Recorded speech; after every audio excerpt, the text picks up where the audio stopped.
اور حیرت تو یہ ہے کہ خود کو استنجا کرنے کا طریقہ نہیں پتا اور وہ لوگوں کے ایمان کے حوالے سے گفتگو کر رہا ہے۔ کیا یہ ہمارے لیے شرمندگی کی بات نہیں ہے؟ کیا یہ ہمارے لیے شرمساری کی بات نہیں ہے؟ اللہ نے جس کو قوم کا رہبر اور رہنما بنایا، گرے ہوئے لوگ آج ان پر تنقید کر کے انہیں معاشرے میں ذلیل و رسوا کرنے کے لوگ منصوبے بناتے ہیں۔ لیکن یاد رکھ لینا، آج ہماری سوچ یہ بن گئی کہ اگر کوئی کتنے دنوں تک نہ نہائے تو ہم سمجھتے ہیں یہ اللہ کا ولی ہے، اگر کوئی کانچ اور پتھر کا ہے تو ہم سمجھتے ہیں اللہ کا ولی ہے، اگر کوئی ننگا گھوم رہا ہو ہم کہتے ہیں یار یہ تو پہنچی ہوئی ہستی ہے۔ ارے یار، ولی کی پہچان تو یہ ولی کو ولی ہی پہچان سکتا ہے۔ یا تو آپ ولی ہیں اس لیے ولی کو پہچانتے ہیں، یا آپ جیسے ولی ہیں وہ ویسا آپ کے سامنے بھی ولی آ کر کے کھڑا ہے، جیسے آپ میں ویسا وہ آئینہ اصل دکھاتا ہے۔ جو چیز آپ میں ہوگی وہی عکس آئینے میں پڑے گا۔ تو ولایت تو ہم نے اتنی آسان بنا دی، لیکن یاد رکھنا اللہ کسی جاہل کو ولایت عطا نہیں کرتا۔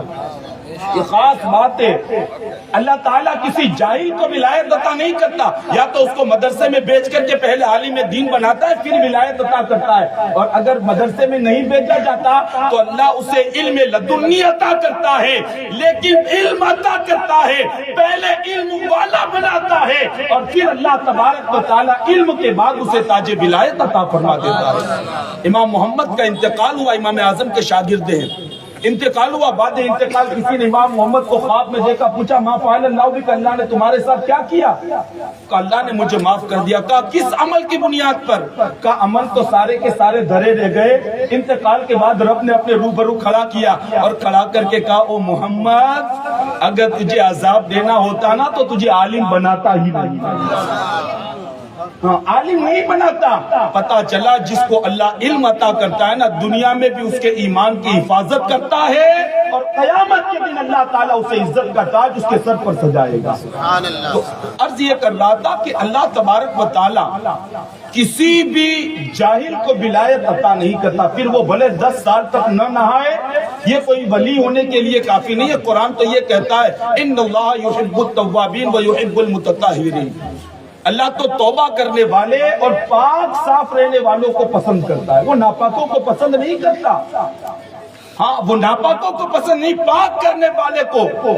آج جن کی شان میں ہم خراج عقیدت پیش کرنے کی غرض سے آئے نا، حضرت صابر پاک، ان کی زندگی کو آپ اٹھا کر کے دیکھیں، اللہ اکبر، 5 سال کی عمر میں آپ کے سر سے باپ کا سایہ اٹھ چکا، ساری ذمہ داریوں کا بوجھ ماں کے کندھوں پر آ گیا، غربت کی ماری ماں، مفلسی اور تنگ دستی میں زندگی گزارنے والی ماں، جب اپنے بچے کو دیکھا، کئی دن ہو جاتے ہیں کھانا نہیں ملتا، کئی دن فاقوں سے گزر جاتے ہیں، ماں کی ممتا تڑپ گئی، ماں کی ممتا سے کیا لینے لگی، بچے پر رحم آ گیا، بچے پر پیار آ گیا، اور ایک دن بچے کو آگوش میں لے کر کے کہتی ہے میرے بچے، نہ میں تیری بھوک مٹا سکتی ہوں نہ میں تیری پیاس مٹا سکتی ہوں، آج تجھے اپنے بھائی کے پاس لے کر کے جاتی ہوں۔ بابا فرید الدین مسعود گنج شکر کی بارگاہ میں لے کر کے گئی اور جا کر کے کہا بھائی یہ میرا بیٹا ہے، تیرے یہاں تو لنگر چل رہا ہے، ہزاروں فقیر کھا رہے ہیں، ہزاروں یتیم کھا رہے ہیں، ہزاروں ضرورت مند اپنے پیٹ کی آگ کو بجھاتے ہیں، میرے بھائی میرے بیٹے کو تو اپنی کفالت میں لے لے تاکہ اس کا پیٹ بھی بھر جائے گا اور علم کی دولت سے میرے بچے کی زندگی بھی آراستہ ہو جائے گی۔ اللہ اکبر، حضرت صابر پاک کو لے کر کے گئی ہے، حضرت بابا فرید الدین مسعود گنج شکر رحمت اللہ تعالی علیہ نے کہا ٹھیک ہے بہن کوئی بات نہیں۔ اللہ اکبر، اسی وقت حضرت مخدوم صابر کلیری کو مطبخ سونپ دیا، کہا جو لنگر بٹ رہا ہے نا آج سے تمہاری ذمہ داری ہے کہ تم لنگر کھلاؤ گے، تمہاری ذمہ داری ہے کہ تم لنگر کھلاؤ گے۔ کہا ٹھیک ہے۔ 12 سال ہو گئے، 12 سال کے بعد آپ کی والدہ پلٹ کر کے آئی تو جس حال میں چھوڑ کر کے گئی تھی نا، 12 سال کے بعد اپنے بیٹے کو دیکھا تو پھر ماں کی ممتا تڑپ اٹھی، کا میرے پاس رکھ لیتی تو بہتر تھا، میں تو یہاں اس لیے چھوڑ کر کے گئی تھی کہ پیٹ بھر کھانا ملے گا، میرا بیٹا جسیم اور لہیم ہو جائے گا، تندرست و توانا ہو جائے گا، لیکن یہ کیا ہو گیا کہ اللہ اکبر میرا بیٹا تو لاغر اور کمزور ہو گیا اور میرا بیٹا تو دبلا ہو گیا۔ ماں کی ممتا تڑپی، بابا فرید کے پاس گئی، جا کر کے کہتی ہے بھائی میں نے اپنے بچے کو تیرے پاس بھوکا رہنے کے لیے نہیں چھوڑا تھا، میں نے اپنے بچے کو دبلا کرانے کے لیے تیرے پاس نہیں چھوڑا تھا۔ بابا فرید نے فرمایا لاؤ بلاؤ اپنے بیٹے کو، کو حضرت صابر پاک کو بلایا. بابا فرید نے اپنے سامنے کھڑا کر کے کہا بیٹے اس طرح لاغر اور کمزور کیوں ہو گیا؟ حالانکہ لنگر تو تیرے حوالے کر دیا تھا. لاغر اور کمزور کیوں ہو گیا؟ یاد رکھیں طریقت میں قدم قدم پر امتحان ہوتا ہے. قدم قدم پر ہمارے یہاں سالانہ امتحان، ہمارے یہاں ششمہ امتحان، ہمارے یہاں سہ ماہی امتحان، یہ ہمارا ایک نظام ہے. ہمارے یہاں امتحان کے لیے وقت متعین ہے کہ سال بھر کے بعد امتحان، 6 ماہ کے بعد امتحان، 3 ماہ کے بعد امتحان. لیکن طریقت میں قدم قدم پر امتحان ہوتا ہے. صابر کا امتحان ہو رہا ہے، صابر پاک کی آزمائش ہو رہی ہے. اب دیکھیں کس طریقے سے امتحان میں کامیاب ہو رہے. بابا فرید نے بلا کر کے کہا بیٹے لاغر اور کمزور کیوں ہو گئے؟ لنگر تو تیرے حوالے کر دیا تھا، ہزاروں لوگوں کو تو کھانا کھلاتا، ہزاروں لوگوں کی بھوک کو تو مٹاتا تھا. اللہ اکبر. اس وقت صابر پاک نے ایک جملہ کہا تھا. ارشاد فرماتے ہیں مامو جان آپ نے لنگر تقسیم کرنے کے لیے کہا تھا، کھانے کے لیے نہیں کہا تھا. تقسیم کرنے کے لیے. یہ ہوتے سچے مرید، یہ ہوتے ہیں. ورنہ جبہ اور دستار کو دیکھ کر تو ہزاروں مرید بن جاتے ہیں اور پھر حالت مجنو جیسی ہوتی ہے. مجنو اصل مجنو نہیں بلکہ وہ حلوہ کھانے والے مجنو جیسی ہو جاتی ہے کہ جب امتحان کا وقت آتا ہے لوگ دامن کو چھڑا کر کے بھاگ جاتے ہیں. سچا مرید وہ ہے جو اپنے پیر کا وفادار ہوتا ہے، چاہے خوشی میں رکھے تو بھی وفاداری کرتا ہے، اور مصیبتوں میں امتحان لے پھر بھی وہ وفاداری کا ثبوت پیش کرتا ہے. حضرت صابر پاک رضی اللہ تعالیٰ کا امتحان ہوا. حضرت صابر پاک کہتے حضور آپ نے صراحت کے ساتھ یہ نہیں کہا تھا، آپ نے کہا تھا کھلانا، کھانے کے لیے نہیں کہا تھا. یہ حضرت صابر پاک آپ معمولی سمجھتے حضرت صابر پاک کو؟ اللہ اکبر. حضرت صابر پاک کی عظمتوں کا عالم یہ ہے، حضرت صابر پاک کی رفعتوں کا عالم یہ ہے کہ اللہ اکبر. میں حضرت امام جعفر الصادق کی ایک روایت آپ کے سامنے پیش کروں. امام جعفر الصادق رضی اللہ تعالیٰ عنہ فرماتے ہیں ایک مرتبہ میں دستور کے مطابق اللہ کے کلام کی تلاوت کر رہا تھا، اللہ کے کلام کا جو ہے دور کر رہا تھا اور مصطفیٰ جان رحمت پر درود پاک پڑھ رہا تھا. مسلمانوں اس روایت کو توجہ سے سننا تاکہ ہمیں صابر پاک کی عظمت سمجھ میں آئے، صابر پاک کا مقام سمجھ میں آئے، صابر پاک کی رفعتیں ہمیں سمجھ میں آئے. امام جعفر الصادق رضی اللہ تعالیٰ عنہ فرماتے ہیں ایک مرتبہ اپنے دستور کے مطابق اللہ کا کلام لے کر کے تلاوت کر رہا تھا، مصطفیٰ جان رحمت پر درود پاک پڑھنے میں مشغول تھا. کہتے آدھی سے زیادہ رات کا وقت ہوا، اچانک مجھ پر نیند کا غلبہ ہونے لگا، اچانک مجھ پر نیند غالب آنے لگی. حضرت امام جعفر الصادق کہتے ہیں بہت کوشش کیا کہ نیند دور ہو جائے، بہت کوشش کیا کہ نیند کے غلبے سے مجھے آزادی مل جائے، لیکن جعفر الصادق کہتے ہیں میں جتنی بھی کوشش کرتا رہا اس کوشش میں کامیاب نہ ہو سکا، حتیٰ کہ میں نے یہ طے کر لیا اب میں قرآن کی تلاوت نہیں کروں گا، تھوڑی دیر آرام کر لیتا ہوں، بیدار ہونے کے بعد پھر تلاوت کروں گا. امام جعفر الصادق کہتے ہیں ابھی یہ خیال آیا تھا نا کہ بعد میں تلاوت کروں گا. عاطف غیبی سے آواز آتی ہے جعفر اپنی آنکھوں کو بند کرو، ہم تمہیں ایک عجیب منظر دکھانے کے لیے لے جا رہے ہیں. عجیب منظر دکھانے کے لیے امام جعفر الصادق نے آنکھیں بند کی. آواز آتی ہے مصطفیٰ پر درود پڑھ کر کے اپنی توجہ کو عالم ملکوت کی طرف مبذول کرو، اپنی توجہ کو عالم ملکوت کی طرف مبذول کرو. حضرت امام جعفر الصادق رضی اللہ تعالیٰ مصطفیٰ پر درود پڑھ رہے تھے اور اپنی توجہ کو عالم ملکوت کی طرف لے کر کے گئے. وہ خود فرماتے ہیں عالم ملکوت سے مجھے گزار کر کے عالم جبروت میں لایا گیا. عالم جبروت. لوگ کہتے ہیں حضور کو دیدار کیسے ہوا، معراج کیسے ہوئی، معراج کیسے ہوئی. میں کہتا ہوں نادانو بیٹے کی عظمتوں کا یہ عالم ہے تو پھر بابا مصطفیٰ جان رحمت کی عظمتوں کا عالم کیا ہوگا، مصطفیٰ جان رحمت کی شان کا عالم کیا ہوگا. عزیزان ملت اسلامیہ امام جعفر الصادق رضی اللہ تعالیٰ عنہ فرماتے ہیں تو پھر میں سویا اور مجھے عالم ملکوت سے عالم جبروت میں لے گیا. عالم جبروت میں پہنچا، آپ فرماتے ہیں میں نے وہ منظر دیکھا کہ میری زبان میں وہ سکت اور طاقت نہیں ہے کہ میں اس کو کما حقہ بیان کر سکوں. نہ میرے پاس وہ الفاظ ہے کہ میں اس نقشے کو کھینچ کر کے آپ کے سامنے پیش کر سکوں. لیکن امام جعفر صادق فرماتے ہیں جب میں عالم جبروت میں گیا میں نے دیکھا کہ ایک بہت بڑا میدان ہے جو باغ جیسا لگ رہا ہے اور جو باغ کے مثل لگ رہا تھا. امام جعفر صادق کہتے وہاں کے رنگ برنگی پھولوں کو دیکھا, وہاں کے رنگ برنگی پھلوں کو دیکھا تو اس کو دیکھتا ہی رہ گیا حتیٰ کہ اس کے دیکھنے میں مگن تھا. اور پھر میں اندر گیا تو حیرت کی انتہا نہ رہی. آپ فرماتے میں اور قریب گیا تو میں نے کیا دیکھا, انبیاء کی صفیں بھی موجود ہے, شہداء کی صفیں بھی موجود ہے, صالحین کی صفیں بھی موجود ہے, اولیاء کاملین کی صفیں بھی موجود ہے. امام جعفر صادق کہتے میں اندر گیا اور جانے کے بعد میں نے یہ منظر دیکھا اور حیرت ہوئی. کہتے میں اسی منظر کو دیکھ رہا تھا اور حیرت کر رہا تھا کہ یہ کون ہے, یہ کون ہے اور یہ آخر مجھے یہاں کیوں لایا گیا. کہتے ابھی اسی کے اندر مگن تھا. حضور کے ایک صحابی حضرت انس بن مالک آئے اور آ کر کے انہوں نے میرا ہاتھ پکڑا اور پکڑ کر کے کہا او جعفر تم یہاں ہو, محمد عربی تمہارا انتظار کر رہے ہیں, امام الانبیاء تمہارا انتظار کر رہے ہیں. امام جعفر صادق فرماتے انس بن مالک نے میرا ہاتھ پکڑا اور آگے لے گیا تو میں نے کیا دیکھا کہ ایک خوبصورت خیمہ لگا ہوا ہے, ایک خوبصورت خیمہ ہے. اور جب خیمے کے اندر دیکھا تو میں نے دیکھا ایک خوبصورت تخت بچھا ہوا ہے, ایک خوبصورت تخت. حضرت امام جعفر صادق کہتے ہیں جب اس خوبصورت خیمے کے اندر میں نے خوبصورت تخت کو دیکھا اور جب قریب سے میں نے جا کر کے دیکھا تو کیا دیکھا, اس پہ بیٹھنے والا کوئی اور نہیں ہے, بیٹھنے والا وہ ہے اللہ نے جس کو امام الانبیاء محمد رسول اللہ بنایا.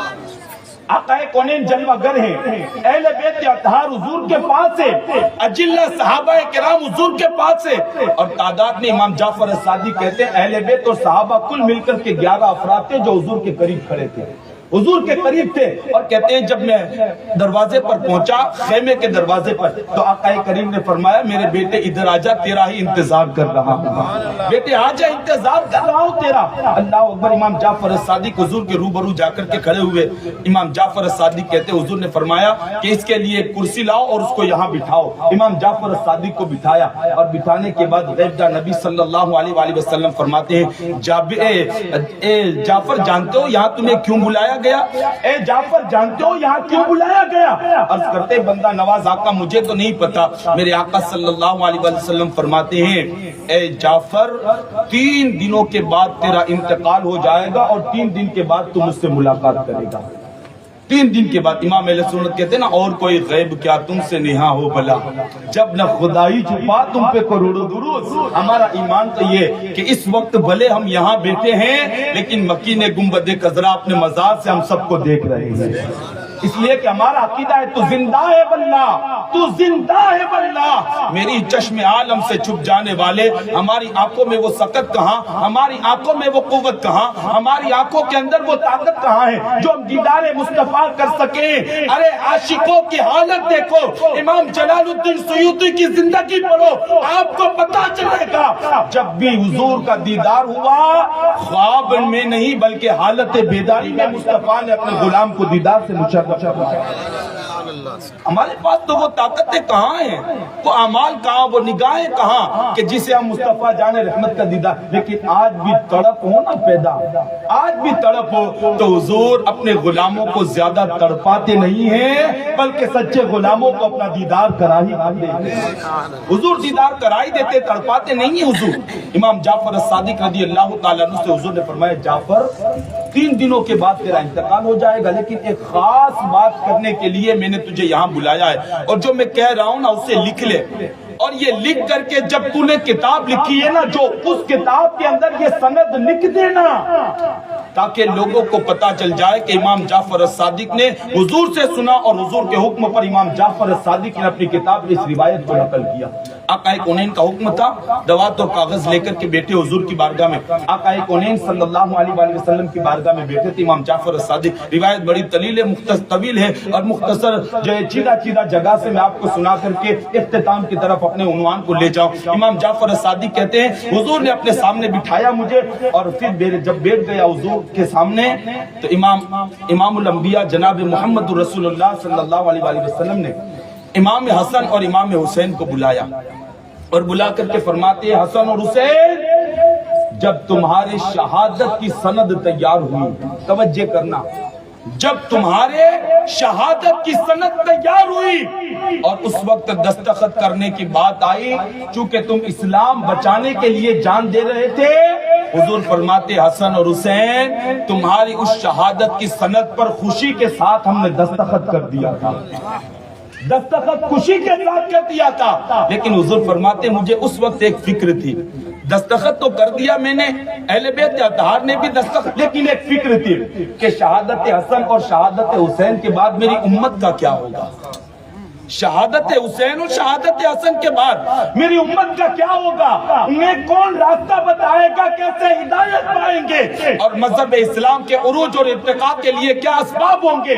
اللہ اکبر، آقا کونین فرماتے ہیں دستخط کے ساتھ ساتھ دل میں خیال آتا ہے کہ میری امت کا کیا ہوگا، میری امت کا۔ حضور فرماتے ابھی خیال آنا تھا کہ جبریل آئے اور آ کر کے کہا یا رسول اللہ کا سلام لے کر کے آیا ہوں اور پھر آپ کی بارگاہ میں ایک پیغام بھی لے کر کے آیا ہوں۔ آقا کونین صلی اللہ تعالی علیہ وآلہ وسلم فرماتے ہیں جبریل بتاؤ جلدی سے کیا پیغام ہے۔ یا رسول اللہ علیہ الصلوۃ والسلام، ابھی آپ کے دل میں یہ خیال آیا کہ شہادت حسنین کریمین کے بعد امت کا کیا ہوگا۔ یا رسول اللہ آپ گھبرائیں نہیں، یا رسول اللہ آپ گھبرائیں نہیں، آپ کے بیٹے اللہ کے دین کے لیے قربانی دے رہے ہیں، آپ کے بیٹے اللہ کے دین کی تحفظ اور بقا کے لیے جان آفری کے سپرد کر رہے ہیں۔ یا رسول اللہ گھبرائیں نہیں، آپ کے بیٹے شہادت پائیں گے، لیکن اللہ ان کی نسلوں سے 2 ایسے بیٹے عطا کرے گا کہ ان کے آنے کے بعد اسلام کو قیامت تک کے لیے نئی زندگی اللہ عطا فرمائے گا۔ اللہ ان کی شہادت کے بعد 2 بیٹے عطا کرے گا، جب وہ آ جائیں گے تو اللہ ان کے ذریعے قیامت تک کے لیے ایمان کو محفوظ اور اسلام کو آباد رکھے گا۔ حضرت امام جعفر الصادق کہتے بندہ نواز آقا آپ بتا بھی دینا وہ ہے کون 2 شہزادے کہ جس کے ذریعے اللہ اسلام کو نئی توانائی اور اللہ طاقت عطا فرمائے گا۔ میرے آقا فرماتے سنو وہ 2 میرے شہزادے جس کے ذریعے اللہ اسلام کو نئی توانائی عطا کرے گا، ایک وہ ہے دنیا جسے غوث العظم دستگیر کہتی ہے، اور دوسرے وہ ہے جسے دنیا صابر کلیری کے نام سے یاد جاتی ہے۔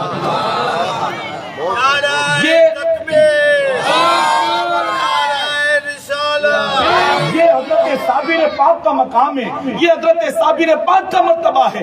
اللہ اکبر، آپ ان کی زندگی کو پڑھیں، زندگی کا اکثر حصہ آپ کا استغراق کے عالم کے اندر گزر گئے، لیکن یہاں ایک خاص بات جو مجھے عرض کرنی ہے نا وہ یہ ہے، اور ایک اصلاح بھی مجھے کرنی ہے، خاص بات بھی کرنی ہے اور اصلاح بھی کرنی ہے۔